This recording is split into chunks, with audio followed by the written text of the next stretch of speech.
Hello everyone, welcome to Be Technical.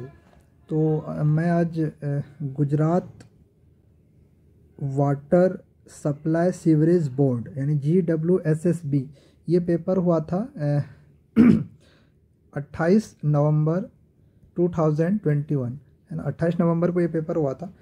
तो उसका मैं आंसर की विथ ब्रीफ एक्सप्लेनेशन को आज डिस्कस करूँगा। ये पेपर जो कंडक्ट करती है वो GPSC कंडक्ट करती है, गुजरात पब्लिक सर्विस कमीशन। तो उसका ये पेपर है। ये पेपर अभी तक जितने भी मैंने डिस्कस किया है PSC के जो भी पेपर्स उनसे थोड़ा डिफरेंट हैं, अलग हैं। इनका लेवल थोड़ा अच्छा है। क्वेश्चंस को फ्रेम किया गया है, अच्छे अच्छे क्वेश्चंस लिए गए हैं। तो बहुत ही अच्छा क्वेश्चन है इनके सारे। तो ये वीडियोस मैं 4 पार्ट में लाऊंगा। ये पार्ट 1 है जिसमें मैं टोटल 50 क्वेश्चंस को डिस्कस करूँगा। इनके मैं आपको एग्ज़ाम पैटर्न बता चुका हूँ पहले भी कि टोटल 300 क्वेश्चंस होते हैं, जिसमें 100 क्वेश्चन जो होते हैं वो GK और रीजनिंग एप्टीट्यूड होते हैं जो गुजराती मीडियम में होते हैं, और 200 क्वेश्चंस इंग्लिश में होते हैं जो टेक्निकल के होते हैं। तो वो 200 क्वेश्चंस को मैं डिस्कस करूँगा। सो मैं स्टार्ट करता हूँ वीडियो क्वेश्चन नंबर 101 से। तो पहला क्वेश्चन है, which of the following statement is correct for the selection of sand for masonry मोर्टार्स।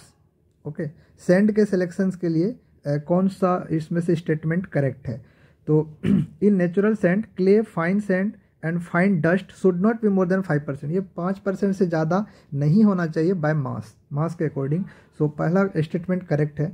दूसरा कह रहा है, in crust stone sand, clay, fine silt, fine dust should not be more than 5% by mass. तो ये भी सही है। सैंड में भी 5% से ज़्यादा नहीं होना चाहिए। क्रस्ट स्टोन में भी ये चीज़ें 5% से ज़्यादा बाय मास नहीं होनी चाहिए। और तीसरा कह रहा है स्टेटमेंट कि various sizes of particles of sand should be uniformly distributed through out the mass. तो थर्ड जो है ये भी स्टेटमेंट करेक्ट है। तो इनके करेक्ट ऑप्शन जो है वो डी हो जाएंगे। डी इसके करेक्ट स्टेटमेंट है। ओके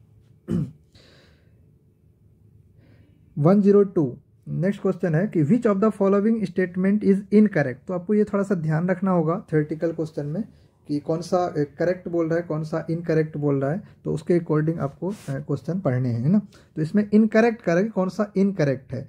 तो अगर आप सारे ऑप्शंस के थ्रू जाएंगे तो आपको जो डी है वो इनकरेक्ट लगेगा, क्योंकि रैपिड हार्डनिंग सीमेंट जो होता है, रैपिड हार्डनिंग पोर्टलैंड सीमेंट, ये बहुत अर्ली स्ट्रेंथ गेन करता है ना। तो इसमें कह रहा है कि required strength 72 hours is not less then 16 megapascal, जबकि ये मतलब स्टार्टिंग के आवर्स में ही ज़्यादातर स्ट्रेंथ गेन कर लेता है, मतलब 3 डेज में ही अल्टीमेट स्ट्रेंथ गेन कर लेता है। तो ये स्टेटमेंट इसके इनकरेक्ट है। सो करेक्ट ऑप्शन इनके डी हो जाएंगे। चलते हैं नेक्स्ट क्वेश्चन में, which of the following statement is correct for ferro cement water tank. Ferro cement से ये क्वेश्चन आया है। जैसे कि मैं आपको बताया कि सारे क्वेश्चन फ्रेम किए गए, अच्छे लेवल के क्वेश्चन हैं। तो ये आप ज़रूर देखें इस सीरीज को। इसमें टोटल 4 पार्ट में मैं ये क्वेश्चन कवर करूँगा। इनके लेवल मोर और लेस अबाउट जो ES का लेवल होता है UPSC का, उनके लेवल का है। बट बस यही है कि ES में थोड़ा न्यूमेरिकल पार्ट ज़्यादा पूछे जा रहे हैं आजकल। तो इसमें न्यूमेरिकल उतना ज़्यादा नहीं है, but theoretical part is up to the level of ES। So इनके स्टेटमेंट है कि in India ferro cement water tank are permitted for capacity up to 10,000 litres only. Correct है ये स्टेटमेंट। आप कोड में देखेंगे तो आपको मिल जाएगा कि इंडिया में फेरो सीमेंट वाटर टैंक के लिए जो परमिट किया गया है वो 10,000 लीटर्स तक किया गया है। ठीक है। So the recommended mix design is 1 part cement and 1.5 to 2.5 part of sand by mass with water cement ratio ranges 0.35 से 0.45। मतलब 0.35 से 0.45 के रेंज में वाटर सीमेंट रेशियो लेते हैं। उनके लिए जो मिक्स डिजाइन रिकमेंड किया गया है वो है 1:1.5 और 1:2.5, यानी 1 पार्ट सीमेंट का रहेगा तो 1.5 से 2.5 पार्ट आप क्या लेंगे, सैंड का लेंगे। और थर्ड स्टेटमेंट है कि तो ये भी स्टेटमेंट करेक्ट है सेकेंड। और थर्ड स्टेटमेंट पढ़ता हूँ, minimum percentage of reinforcement in 2 principal direction is not less than 1% with minimum clear cover of 4 mm। तो ये भी स्टेटमेंट जो है करेक्ट है रिगार्डिंग फेरो सीमेंट। सो तीनों स्टेटमेंट इनके करेक्ट हैं। डी इसका करेक्ट ऑप्शन हो जाएगा। ओके मतलब मिनिमम परसेंटेज जो लेते हैं रेनफोर्समेंट के इनटू प्रिंसिपल डायरेक्शन में इज नॉट लेस देन, वो 1% से कम हम नहीं लेते हैं, और उसके लिए जो क्लियर कर्व प्रोवाइड किया जाता है that is 4 mm।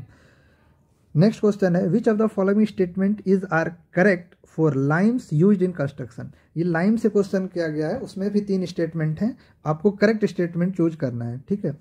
Hydraulic lime is used for structural purpose, correct है, हाइड्रोलिक लाइम हम यूज करते हैं, ये तो कॉमन क्वेश्चन है। Fat lime is used for white washing, white washing के लिए फैट लाइम यूज होता है, ये भी करेक्ट है। एंड प्लास्टरिंग, प्लास्टरिंग के लिए भी यूज होता है। कंपोजिट मोटार्स, इसके लिए भी यूज होता है। So statement 2 is also correct. Statement 3 siliceous dolomitic lime is use for under coat and finish coat of plaster. तो मतलब अंडर कोट और फिनिश कोट के लिए जो हम मटेरियल यूज करते हैं दैट इज सिलिशियस डोलोमाइटिक। तो statement 3 is also correct. So correct option for question number 104 is D. D इसके करेक्ट है, तीनों स्टेटमेंट सही है। नेक्स्ट क्वेश्चन है which of the following statement is incorrect. Again आपको ये चीज नोट करना है, इनकरेक्ट बोला है ना। For stone lintel in reference to support bearing, support bearing के रेफरेंस में स्टोन लिंटेल के लिए कौन सा स्टेटमेंट इनकरेक्ट है, करेक्ट नहीं है। So the stone lintel shall be well bonded into masonry on either side, ये तो होनी चाहिए, वेल बॉन्डेड होनी चाहिए। बी स्टेटमेंट कह रहा है कि the bearing length can be reduced by increasing the thickness of the stone lintel. देखिए थिकनेस आप इंक्रीज करेंगे तो बियरिंग लेंथ उसका रिड्यूस नहीं होगा, वो बढ़ जाएगा, तो ये स्टेटमेंट गलत है, बी स्टेटमेंट, ठीक है।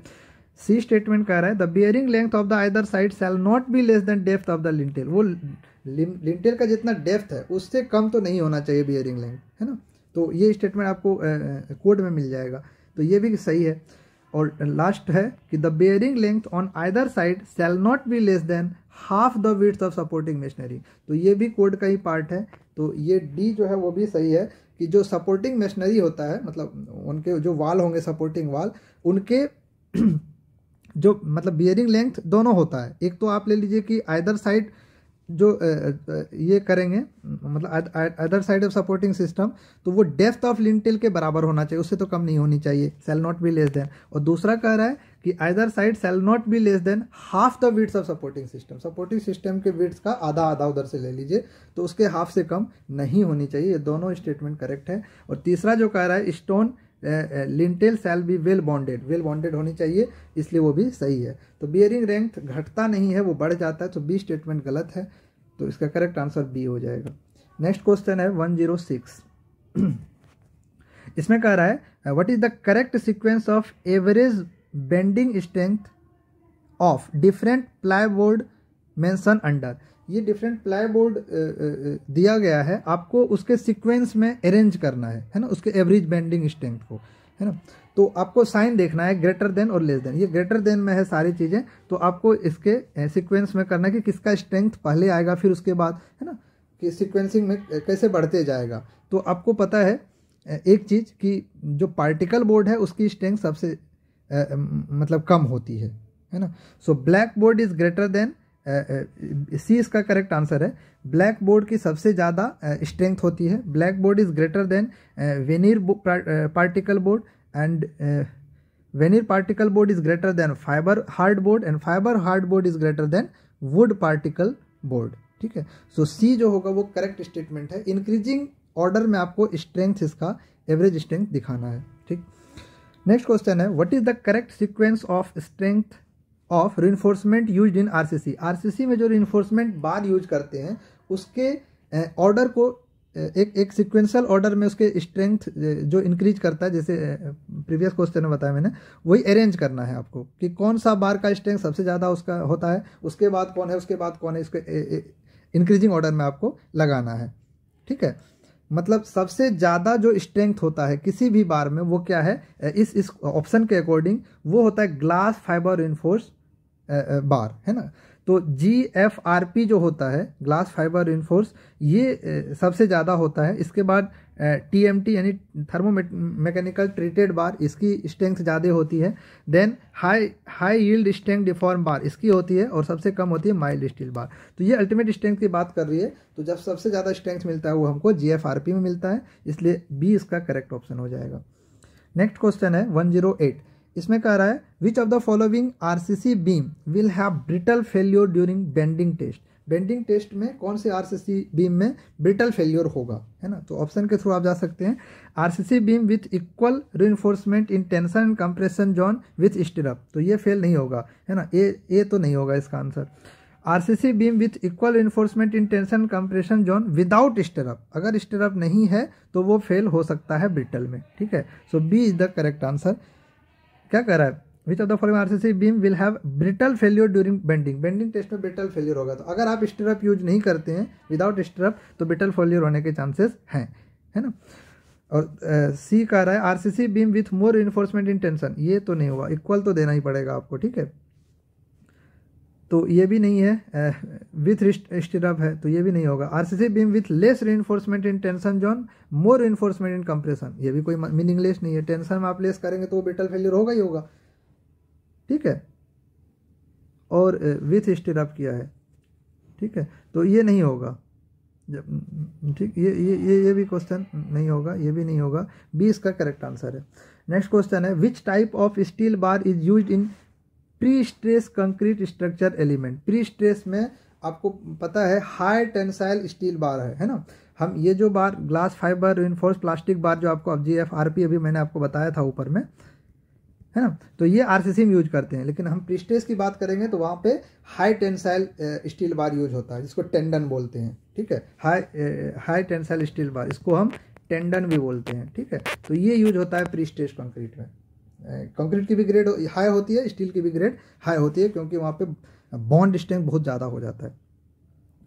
नेक्स्ट क्वेश्चन है which of the following is correct combination for admixture and purpose of mention below. ये आपको मैच कराना है कि एक साइड आपको एडमिक्सचर दिया हुआ है, दूसरे साइड उसके क्या पर्पस है उसमें मैच कराना है। जैसे प्लास्टिसाइजर है, तो प्लास्टिसाइजर हम क्या करते हैं, हाई स्ट्रेंथ कंक्रीट में यूज करते हैं प्लास्टिसाइजर, है ना। जब हाई ग्रेड का कंक्रीट, हाई स्ट्रेंथ मतलब जो ग्रेड होगा कंक्रीट का that should be greater than M60, M60 से ज़्यादा का जो ग्रेड होगा, है ना, उसके लिए हम हाई स्ट्रेंथ कंक्रीट यूज करते हैं, ठीक है। ग्रेटर देन M60 उसके लिए कहते हैं। हाई स्ट्रेंथ कंक्रीट में आप प्लास्टिसाइजर यूज करते हैं, तो ए का जो हो जाएगा वो 2 हो जाएगा। एयर इंटेनमेंट, ये लाइट वेट कंक्रीट का यूज होता है, तो 3 इसका करेक्ट आंसर हो जाएगा। विस्कोसिटी मॉडिफायर, विस्कोसिटी मॉडिफायर जो है वो आपको सेल्फ कॉम्पैक्टिंग कंक्रीट में यूज आता है, ठीक है। तो 4 इसका हो जाएगा विस्कोसिटी मॉडिफायर का। और एक्सीलरेटर आपको पता है रैपिड सेटिंग कंक्रीट के लिए होता है, ठीक। तो 1 हो जाएगा। तो 2 3 4 1 2 3 4 1 ए इसका करेक्ट आंसर है। तो अब अगर आप ऑप्शन से जाएंगे तो डी में भी है 2 3 4 1, तो ये ऑप्शन आप एग्जेक्शन में क्वेश्चन नंबर 110 जो है आप ऑब्जेक्शन में लिख सकते हैं इसको, कि ये या तो डिलीट होगा, है ना, या तो डिलीट होगा या तो इसमें करेक्शन आएंगे। ओके, सो इसके ए भी सही है और डी भी सही है, दोनों ऑप्शन इसके करेक्ट हैं। नेक्स्ट चलते हैं। नेक्स्ट क्वेश्चन, इसमें भी मैच करना है आपको। एक साइड के कॉलम में कॉलम ए है, कॉलम बी है। एक साइड आपको ग्रेड दिया है कंक्रीट की, दूसरे साइड उसके जो डिजाइन मिक्स है वो उसका रेशियो दिया हुआ कंक्रीट मिक्स का, तो आपको मैच कराना है, ठीक। तो देखिए M10, M20, M15, M25। अब हम सबसे पहले पकड़ते हैं M20 को। M20 का हमें पता है ये होता है 1:1.5:3। तो 1:1.5:3 ये किस में है, 3 में है। तो B का जो है 3, B का 3 जो है ये D में भी है और C में भी है। तो ये दोनों कट गए, इस दोनों में तो है ही नहीं। तो अब हम चलते हैं D और C में से। अब आपको पता है कि M25 का जो ग्रेड है ना, M25, इसकी जो मिक्स होती है वो होती है 1:1:2, ठीक है। इसको हम 1:1:2 वहाँ तक लेके चलते हैं, उसके बाद का तो छोड़ ही देते हैं। नीचे का M10 M इसमें लेके चलेंगे। तो A का 4, तो D U कट गया, तो C इसका करेक्ट आंसर हो जाएगा। अब हम देख लेते हैं। तो M10 का जो होता है वो 1:3:6 होता है। M20 का 1:1.5:3 होता है। एंड M15 का जो ग्रेड होगा वो होगा आपका M15 किस में है, C का है आपका 2, 1:2:4। सो 1:2:4 इसका रेशियो हो जाएगा। Okay, so correct option is C। Next again match the following का क्वेश्चन है, आपको मैच करना। एक साइड कंक्रीट का टेस्ट दिया है, दूसरे साइड आपको उसके प्रॉपर्टीज दिया है। जैसे क्यूब टेस्ट है, तो क्यूब टेस्ट सबको पता है कॉम्प्रेसिव स्ट्रेंथ के लिए होता है ना। तो कॉम्प्रेसिव स्ट्रेंथ किसमें है, 2 में, तो इसका 2 आंसर हो जाएगा। सिलेंडर टेस्ट ये आपको इलास्टिसिटी जब आप चेक करते हैं मॉडुलस ऑफ इलास्टिसिटी, तो सिलेंडर टेस्ट आप इसमें करते हैं, ठीक है। तो बी का 1 हो जाएगा। ओके, नेक्स्ट है स्प्लिट सिलेंडर टेस्ट जो है वो आपका टेंसाइल स्ट्रेंथ के लिए किया जाता है। स्प्लिट आप दो ही टेंसाइल स्ट्रेंथ में दो ही टेस्ट करते हैं, एक स्प्लिट वाला और एक होता है क्या बोलते हैं उसको, रप्चर वाला, ठीक है। तो आप उसमें स्प्लिट सिलेंडर टेस्ट जो है वो टेंसाइल के लिए होगा, सो 4 इसका करेक्ट आंसर हो जाएगा। और बीम टेस्ट जो होता है इसका शियर स्ट्रेंथ के लिए किया जाता है, सो 3 इसका करेक्ट आंसर हो जाएगा। सो 2143 बी में है, बी ऑप्शन करेक्ट हो जाएगा क्वेश्चन नंबर 112 का। नेक्स्ट क्वेश्चन है which of the following are the ideal application of aluminium in construction industry. Aluminium का कंस्ट्रक्शन इंडस्ट्री में आइडियल एप्लीकेशन क्या है ना। तो एल्युमिनियम देखिए बीम कॉलम में तो यूज नहीं होता है, तो यहाँ भी बीम कॉलम है, ये कट गए, यहाँ भी बीम है, ये कट गए, यहाँ भी कॉलम है, ये कट गए, तो तीनों कट गए, तो ए इसका करेक्ट आंसर हो जाएगा, ठीक है। यानी इस फॉर्म वर्क में, स्कैफोल्डिंग में आप यूज कर सकते हैं एल्युमिनियम का, फैसेट में यूज कर सकते हैं, सो ए इसका करेक्ट आंसर हो जाएगा। नेक्स्ट क्वेश्चन है in order to prevent alkali aggregate reaction. देखिए जब आप कंक्रीट डिजाइन करेंगे तो एल्कली एग्रीगेट रिएक्शन आता है निकल के, ठीक है। ये बिल्डिंग मटेरियल के स्टार्टिंग में ही ये क्वेश्चन आता है। तो एल्कली एग्रीगेट रिएक्शन जो है उसको प्रिवेंट करने के लिए low alkali cement can be use. Low alkali cement हम यूज करते हैं। In such a case what is the maximum permissible percentage of fly ash. Fly ash का मैक्सिमम परमिसिबल परसेंटेज क्या होगा allowed in concrete mix design. Concrete mix design में जो allow करता है तो वो होता है 20%। सो 20 का करेक्ट आंसर होगा, ये आपको याद रखना है। नेक्स्ट क्वेश्चन है hydration of which of the following compound will result in the increasing strength of the concrete after 28 days.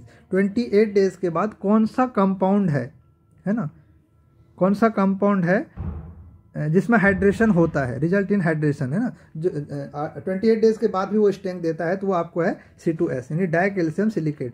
सो 1 इसका करेक्ट आंसर हो जाएगा ए जो है वो करेक्ट है। ट्राई कैल्शियम ये नहीं होता है, ये तीनों नहीं होगा, ठीक है।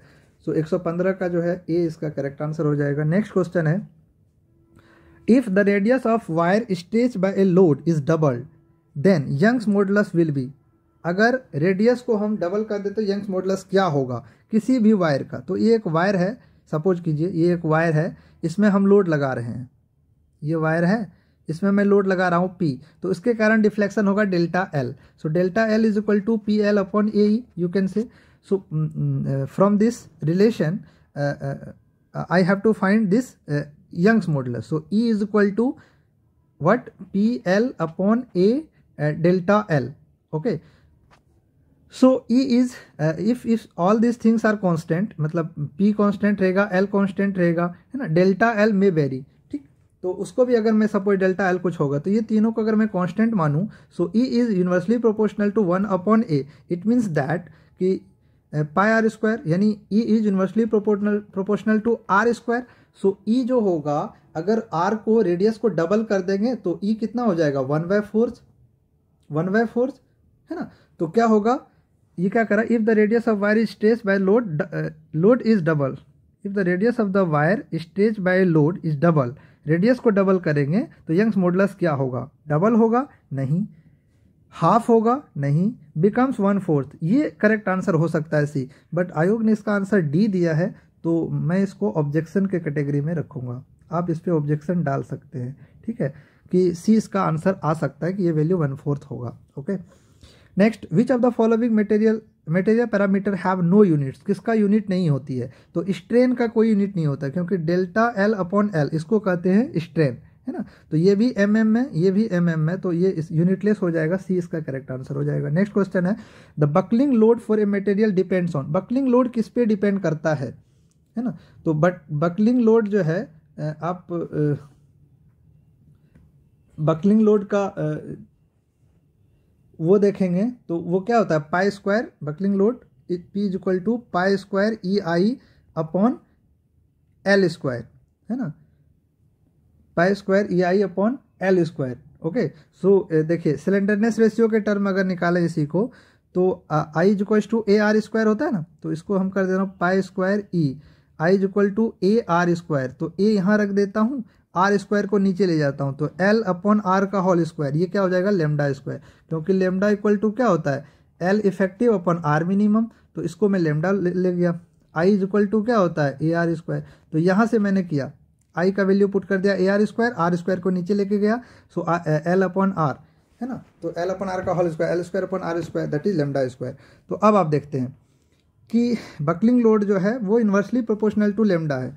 तो क्या कह रहा है ये कि slenderness ratio and Poisson's ratio, तो स्लेंडरनेस रेशियो पे तो डिपेंड कर रहा है, ठीक है ना, एंड पॉइजन्स रेशियो पॉइजन पे डिपेंड नहीं करता है, तो ये तो गलत हो गए, ठीक है। नेक्स्ट है slenderness ratio and area of cross section, cylinder पे डिपेंड करता है, ठीक है, एरिया पे भी डिपेंड करता है, तो ये तो सही है। Modulus of elasticity and area of section, modulus हाँ ये भी सही है।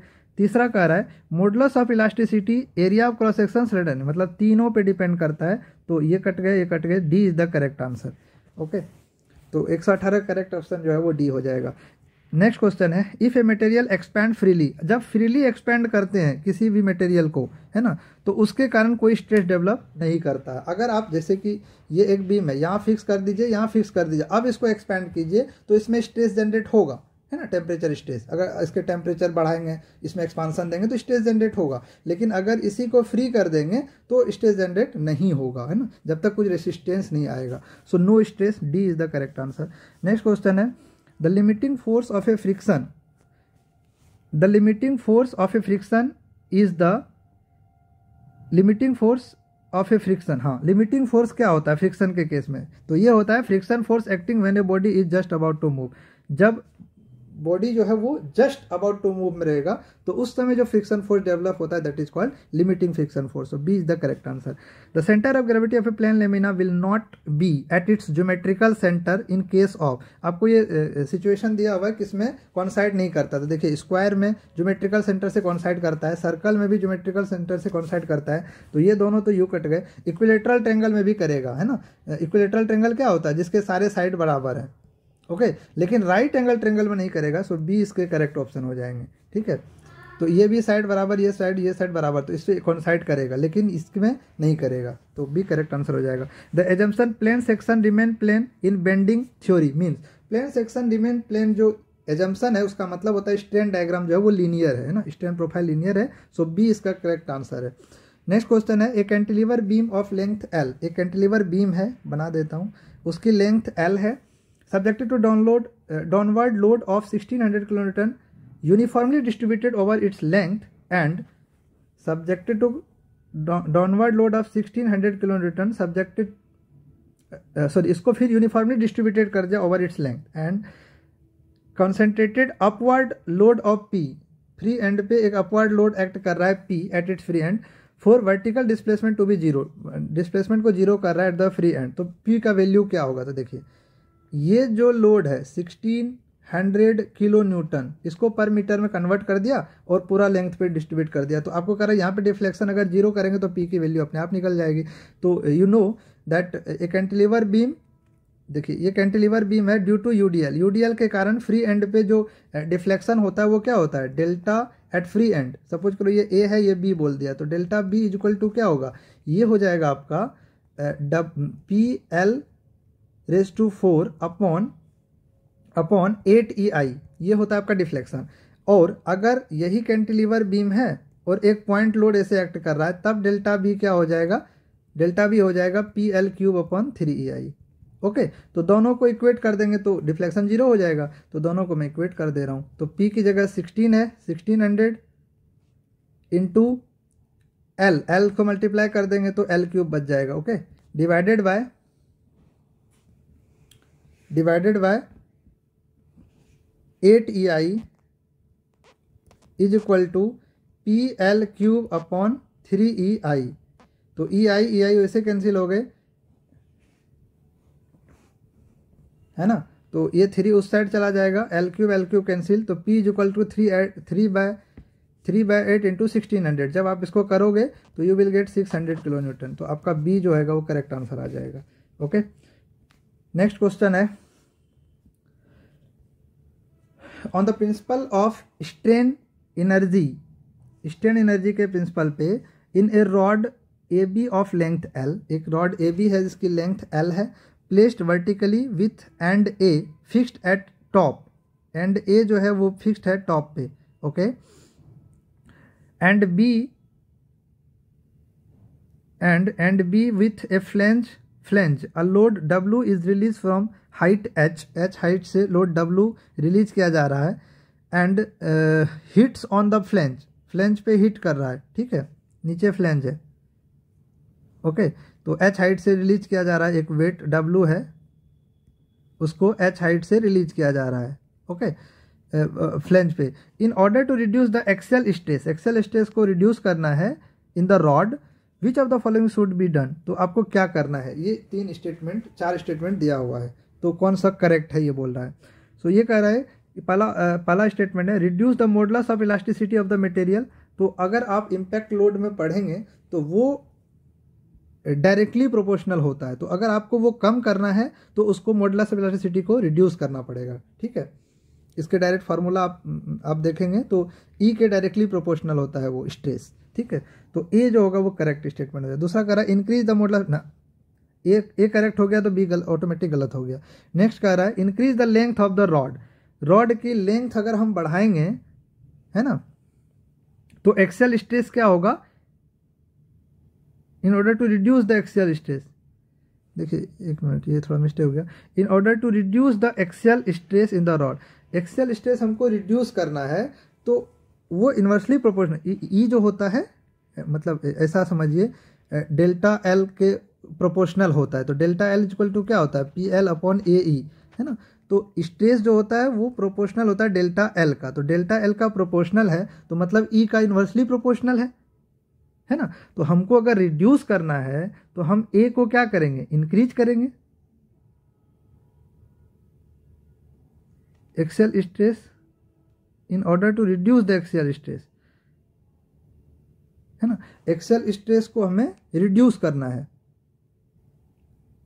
ओके। सो ये प्रोपोर्शनल नहीं होता है, ये आपका सिग्मा जो होगा वो इन्वर्सली प्रोपोर्शनल टू ई होता है, डायरेक्टली प्रोपोर्शनल टू ई होता है, इन्वर्सली प्रोपोर्शनल टू लेंथ होता है ना, तो रिड्यूस करना है तो लेंथ को इंक्रीज करेंगे और डिक्रीज करना है मतलब यंग्स मॉडुलस को डिक्रीज करेंगे तो ये रिड्यूस होगा, ठीक है। So reduce the Young's modulus and stress is directly proportional to 1 upon L, तो डेल्टा एल के प्रोपोर्शनल, ऐसे समझिए ये inversely proportional to delta L होता है, तब जाके आपका ये स्टेटमेंट होगा।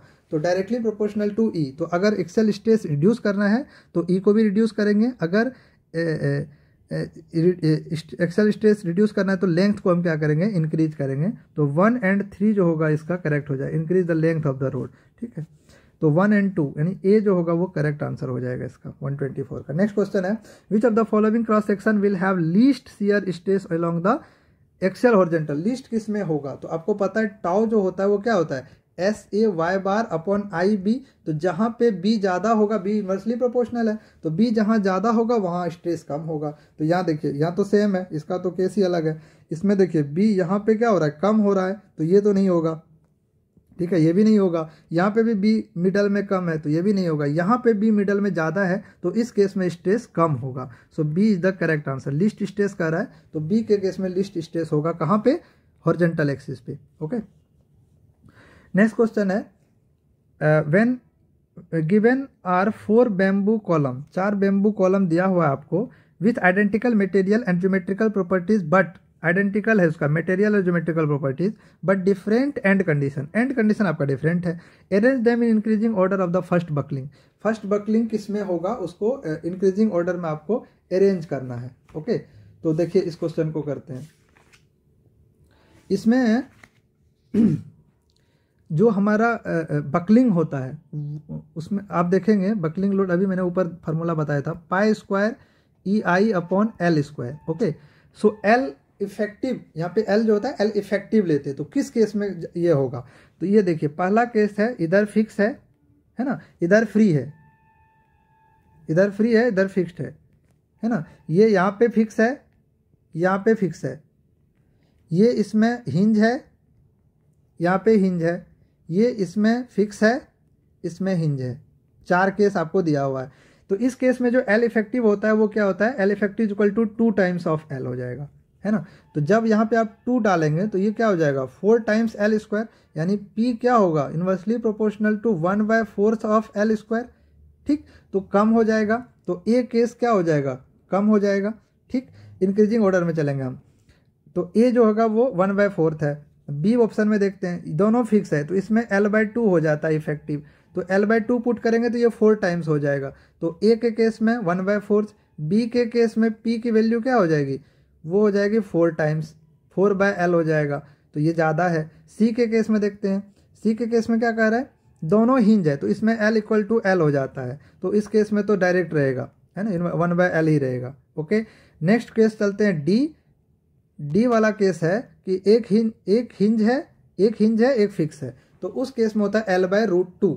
तो L/√2 मतलब क्या हो जाएगा, ये √2 ऊपर चला जाएगा यानी 2, तो 2/L के P is directly proportional to, इस केस में ये सी के केस में 1/L और डी के केस में 2/L। तो अब आप खुद ही देख लीजिए, तो ए जो है वो सबसे लीस्ट है ना। तो ए के बाद कौन सा जाएगा, ए के बाद जाएगा सी 1/L, ठीक है, इसके बाद जाएगा 2, इसके बाद जाएगा 4/L। तो ए सी डी बी, सो बी इसका करेक्ट आंसर हो जाएगा, ACDB, है ना। इंक्रीजिंग ऑर्डर में अगर आप देखेंगे अरेंज करेंगे तो सबसे ज़्यादा लिस्ट लोड जो होगा वो ए पे होगा, देन सी पे, देन डी पे, देन बी पे, है ना। बी पे सबसे ज़्यादा होगा, दोनों फिक्स है तो 4 टाइम्स हो जाएगा तो वो सबसे ज़्यादा होगा। नेक्स्ट क्वेश्चन है, an angle theta in the physical element is represented in Mohr circle as, angle theta physical element represented in Mohr circle as, तो वो 2 थीटा के टर्म्स में होता है ना, डी इसका करेक्ट आंसर हो जाएगा। मोहर सर्कल में आप देखेंगे तो उसको 2 थीटा में रिप्रेजेंट करते हैं, ठीक है, किसी भी उस पे प्लेन पे, तो 2 थीटा इसका करेक्ट आंसर हो जाएगा। नेक्स्ट है क्वेश्चन नंबर 128। देखिए, ए डिस्क इज हैंगिंग, ये डिस्क है वो हैंग किया हुआ है ऊपर से, है ना, बाय थिन रॉड, एक थिन रॉड से हैंग किया गया। द रॉड की लेंथ आपको दी है L, रॉड की लेंथ L है, फिक्स एट द टॉप पे फिक्स है, connected to a disc at the bottom, ये डिस्क है उस पर बॉटम में कनेक्टेड है, जिसकी रेडियस क्या है R है, इसकी रेडियस R है। Okay, so the twist angle of the disc can be reduce by, twist angle हम रिड्यूस कर पाएंगे कैसे, तो आपको इसका फार्मूला जो होता है ट्विस्टिंग एंगल कैसे निकालते हैं आपको पता है, that is theta is equal to TL/GJ, है ना, ये आपका रिलेशन आता है। मेन फार्मूला क्या होता है, tau by R is equal to T/J, T is the torsion, T/J, J is the polar moment of inertia, है ना, इज इक्वल टू G⁻L। तो यहाँ से आप कैलकुलेट करेंगे तो theta is equal to TL/GJ निकलेगा। तो इसमें देखिए क्या कह रहा है, पहला increasing the length, the twisting angle can be reduce, कैसे रिड्यूस होगा, सो इंक्रीजिंग द लेंथ को इंक्रीज करेंगे तो ये रिड्यूस होगा नहीं, क्योंकि डायरेक्टली प्रोपोर्शनल है तो ये कट गए। नेक्स्ट ऑप्शन है decreasing the modulus of rigidity, modulus of rigidity अगर हम कम करेंगे तो ये रिड्यूस होगा नहीं, अगर हम कम करेंगे तो ये बढ़ जाएगा, तो बी भी गलत है। नेक्स्ट है increasing the radius of disc, अगर डिस्क का रेडियस बढ़ाएंगे तो इस पर कोई फर्क नहीं पड़ेगा, अगर हम ये शाफ्ट का रेडियस बढ़ाएंगे तो ये डिक्रीज होगा, ठीक है, लेकिन डिस्क का रेडियस बढ़ाने से कोई अंतर नहीं आएगा, सो सी भी जो गलत है, तो none of the above, D इसका करेक्ट आंसर हो जाएगा। नेक्स्ट क्वेश्चन है, according to the elastic failure theory which of the following statement is correct, elastic failure theory के लिए कौन सा स्टेटमेंट करेक्ट है, ठीक है, तो इलास्टिक बोला है, तो इलास्टिक हमेशा यील्डिंग में फेल होता है, तो आपको करेक्ट पूछा है तो यील्डिंग, है ना, फेल थ्रू यील्डिंग, तो ये जो है वो करेक्ट है। Failure of ductile material is specific through yielding, yielding से फेल होता है, ब्रिटल मटेरियल यील्डिंग से फेल नहीं होता है ना, तो ब्रिटल मटेरियल स्पेसिफिक थ्रू, नहीं ये गलत है।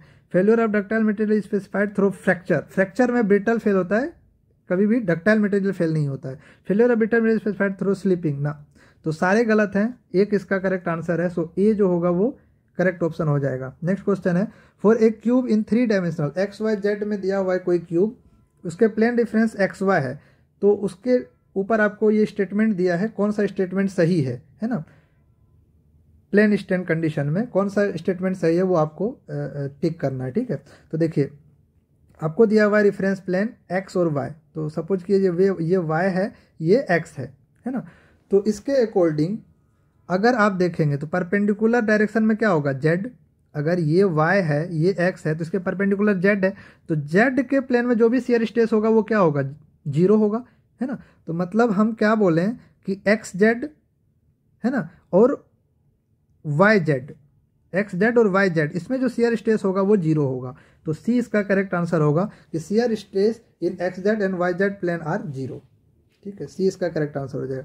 The number of independent equation to be satisfied for static equilibrium of space truss. Space structure में नंबर ऑफ इक्विलिब्रियम कंडीशन जो होता है वो कितने आते हैं निकल के, 6, है ना। तो डी इसका करेक्ट आंसर होगा। 6 कौन कौन, तो देखिए summation of F X equal to 0, summation of F Y equal to 0, summation of F Z is equal to 0, ये 3, और moment about x equal to 0, moment about y equal to 0, moment about z equal to 0। तो ये 6 equation, 6 equilibrium condition आपको निकल के आएगा। So D इसका correct answer हो जाएगा। नेक्स्ट क्वेश्चन है, the principle of virtual work done can be applied to elastic system by considering the virtual work of, है ना, इंटरनल एक्सटर्नल दोनों लेते हैं। सो सी इसका करेक्ट आंसर हो जाएगा। Castigliano's first theorem is applicable. Castigliano's first theorem तभी एप्लीकेबल होता है जब आप प्रिंसिपल ऑफ सुपरपोजिशन जो है उसको वैलिड मानेंगे, है ना। So only when principle of superposition is valid. C इसका करेक्ट आंसर हो जाएगा। नेक्स्ट क्वेश्चन है, in a moment distribution method the sum of distribution factor, किसी भी ज्वाइंट पे डिस्ट्रीब्यूशन फैक्टर का जो सम होगा वो 1 होता है हमेशा। तो सी इसका करेक्ट आंसर हो जाएगा। ठीक है, मान लीजिए इधर से एक मेंबर, इधर से मेंबर, यहाँ पे निकालना है, तो यहाँ इसका डिस्ट्रीब्यूशन फैक्टर, इसका डिस्ट्रीब्यूशन या और भी मेंबर जुड़ा हुआ, तो सबका समीशन जो होगा 1, है ना, यानी K1 K2 K3 K4 4 distribution निकाल लिए, तो summation of K1 plus K2 plus K3 plus K4 is equal to 1। C इसका करेक्ट आंसर हो जाएगा। In a column analogy method the area of an analogous column for a fixed beam of span L and flexural rigidity EI taken as, area जो होगा वो L/EI होता है according to column analogy theorem. So A इसका correct answer हो जाएगा। For a symmetrical 2 hinge parabolic arch, एक symmetrical 2 hinge parabolic arch है ना, 2 हिंज पैराबोलिक आर्च है। तो बोल रहा है कि if one of the support is settle down, अगर ये सपोर्ट सेटल डाउन हो गया सपोर्ट डेल्टा अमाउंट से horizontally, settles horizontally, then the horizontal thrust will be, तो हॉरिजॉन्टल थ्रस्ट क्या होगा, इंक्रीज होगा डिक्रीज, तो हॉरिजॉन्टल थ्रस्ट डिक्रीज होता है। सो बी इसका करेक्ट आंसर हो जाएगा। अगर एक सपोर्ट जो है वो सेटल हो गया, if one of the support settles horizontally, अगर हॉरिजॉन्टली सेटल हो गया कोई एक सपोर्ट, तो क्या हो जाएगा, सपोज ये सब ऐसे सेटल हो गया, तो उस केस में जो H निकल के आएगा value that will be reduce, है ना, डिक्रीज हो जाता है उसकी वैल्यू। सो बी करेक्ट आंसर हो जाएगा।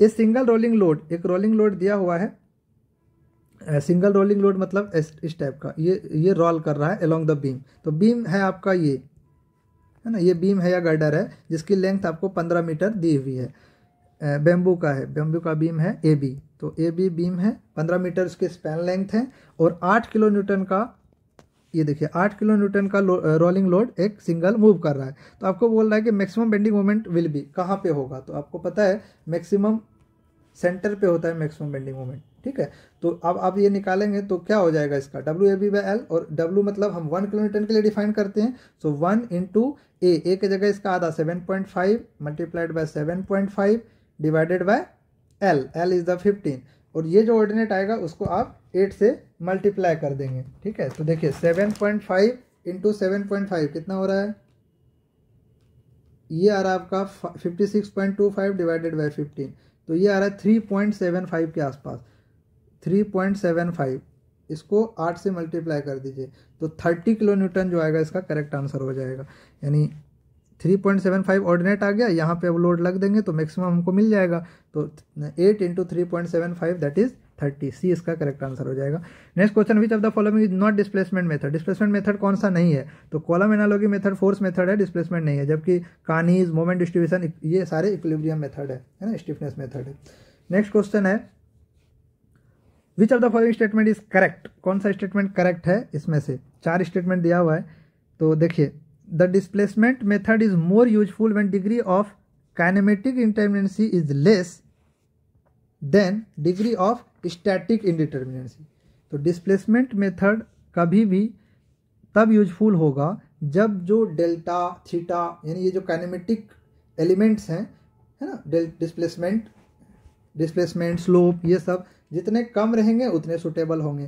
तो डिस्प्लेसमेंट मेथड तब होगा जब डीके की वैल्यू जो होगी वो लेस देन ds होगी। यहाँ क्या कह रहा है, degree of kinematic indeterminacy less than degree of static, तो एक स्टेटमेंट तो करेक्ट है। नेक्स्ट चलते हैं, the displacement method is useful when degree of kinematic indeterminacy is greater, वैसे ये गलत हो गए।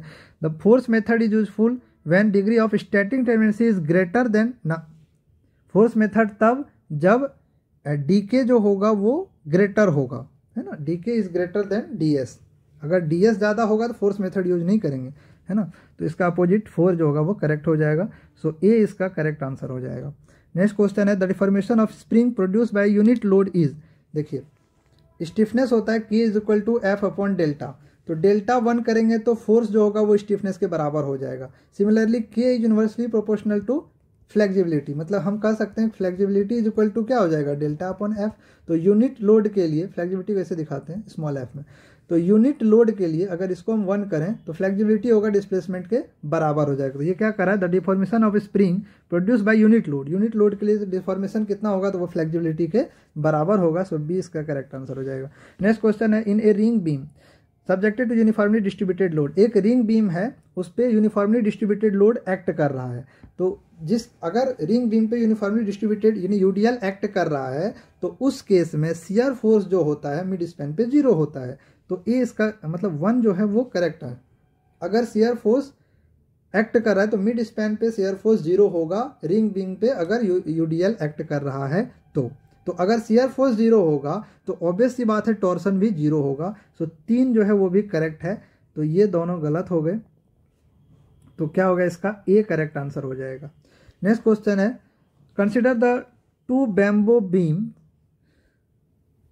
With similar flexure stiffness EI as shown in figure 1 and figure 2। एक फिगर 1 है इसमें दिया हुआ है, एक फिगर 2 है इसमें दिया हुआ है। फिगर को देखिए, उसके हिसाब से ये बोल रहा है कि consider that the maximum deflection rotation in case of beam 1 में जो मैक्सिमम डिफ्लेक्शन हो रहा है वो डेल्टा mx1 हो रहा है और स्लोप थीटा mx1 हो रहा है, वेयर एज बीम 2 में डेल्टा mx2 और theta mx2। On the principle of slope deflection theory which of the following describe correct relationship between the 2 beam. तो देखिए ये इसी बीम को कट करके यहाँ रख दिया सिंपली, ये बीम में कनेक्ट किया है तो एक सिंपली इंटरनल हिंज दे के इसको यहाँ पे कनेक्ट कर दिया है। अगर मैं इसको हटाऊंगा तो हमें क्या एक सपोर्ट यहाँ पे देना पड़ेगा, तो वही सपोर्ट है ये रोलर सपोर्ट। तो जो इसमें मैक्सिमम होगा उतना ही इसमें ही होगा, तो दोनों इक्वल होगा। So delta max of 1 is equal to delta max of 2 and theta max of 1 is equal to theta max of 2। So C is the correct answer. C जो होगा इसका करेक्ट आंसर होगा क्वेश्चन नंबर 142 का। Next question है 43। In a beam theory the 3 moment equation is applicable to any structure only when, हाँ 3 moment equation तभी applicable होता है जब वो कंटिन्यूस होगा, है ना। आप देखे होंगे इस तरह से कंटिन्यूस बीम के लिए 3 मोमेंट इक्वेशन वैलिड होता है, ठीक है, कहीं भी आप उसको ये नहीं कर सकते। So 3 there is no discontinuity such as hinges within the span, कहीं पे हिंज प्रोवाइड कर दिए डिसकंटिन्यूटी कर दिए तो वो नहीं होगा। सो डी इसका करेक्ट आंसर होगा। नेक्स्ट है, consider the statement given in the option below and choose the correct on, आपको करेक्ट चूज करना है। तो फ्लेक्सिबिलिटी मैट्रिक्स स्क्वायर सिमेट्रिक में सही है, फ्लेक्सिबिलिटी और स्टिफनेस दोनों स्क्वायर सिमेट्रिक मैट्रिक्स होता है। So both is the correct answer, C option इसका करेक्ट हो जाएगा 144 का। नेक्स्ट है 145। ये फिगर दिया हुआ है, आपको बताना है बेम्बू ट्रस का, ये बेम्बू से एक ट्रस बनाया है जिसपे पी लोड एक्ट कर रहा है डी पॉइंट पे, है ना, मेड बाय 5 इक्विलेटरल ट्रेंगल। देखिए 1 2 3 4 5 इक्विलेटरल ट्रेंगल से ये बनाया गया है और सबकी एंगल 60 डिग्री दिया हुआ है, मतलब सारे एंगल 60 डिग्री है तो सारे साइड क्या हो गए, बराबर हो गए। ऑब्वियसली इक्विलेटरल ट्रेंगल है तो एंगल उसका 60 डिग्री होगा, सारे साइड बराबर होंगे, ठीक।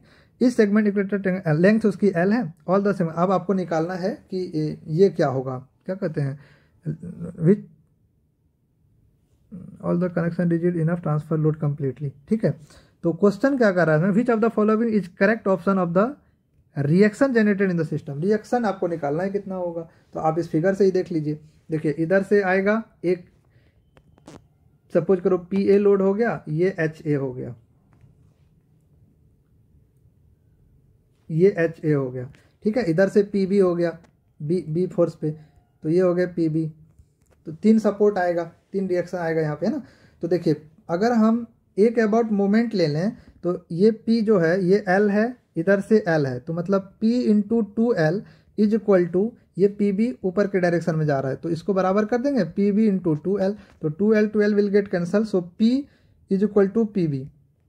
मतलब B पे जो रिएक्शन आएगा, पी बी बोलो या आर बी बोल दो इसको, आर बी, ठीक है।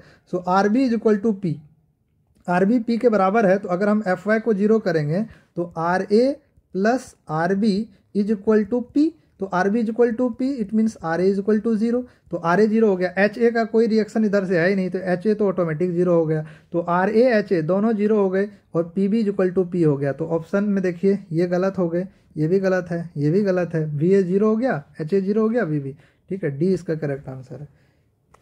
नेक्स्ट क्वेश्चन कह रहा है कि in the bamboo portal frame given below, consider that the joints are rigid enough to transfer the force and moment without any losses and the support are as shown in figure. This bamboo portal frame is subjected to uniformly distributed loading W kN vertical direction in the section of the bending moment at joint B. The following will be. तो ये एक आपको frame दिया हुआ जो bamboo से बना हुआ है, इस पे W kN का यूनिफॉर्मली लोड एक्ट कर रहा है, तो ये कह रहा है कि B पे मोमेंट क्या होगा, है ना। तो देखिए अगर आप इसका मोमेंट निकालेंगे,